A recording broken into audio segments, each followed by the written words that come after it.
હજુ વરસાદ ગયો નથી, વરસાદ થવાની શક્યતા છે.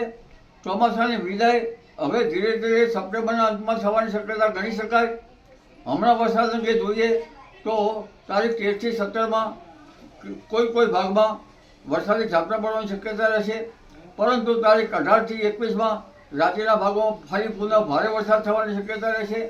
અને આ વરસાદ લગભગ પૂર્વ ગુજરાતના ભાગો, પંચમહાલના ભાગો, સાબરકાંઠાના ભાગો, બનાસકાંઠાના ભાગો, ઉત્તર ગુજરાતના કેટલાક ભાગો, પાટણના ભાગો વગેરે ભાગોમાં વરસાદ થવાની શક્યતા રહેશે. કેટલાક ભાગમાં ભારે વરસાદ થવાની શક્યતા રહેશે.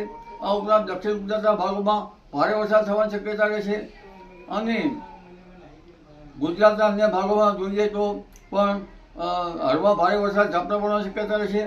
દક્ષિણ સૌરાષ્ટ્રના ભાગોમાં, જૂનાગઢના ભાગો, અમરેલીના કેટલાક ભાગો અને ભાવનગરના કેટલાક ભાગમાં ભારે વરસાદી ઝાપટા પડવાની શક્યતા રહેશે.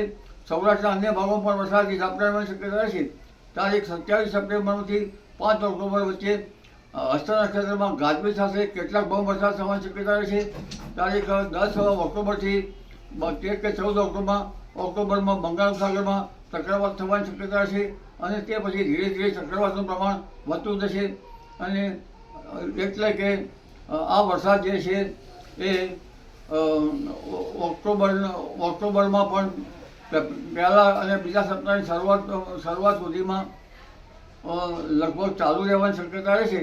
પણ હસ્ત નક્ષત્રમાં ચોમાસાની લગભગ પીછેહટ થવાની શક્યતા રહેશે. જી.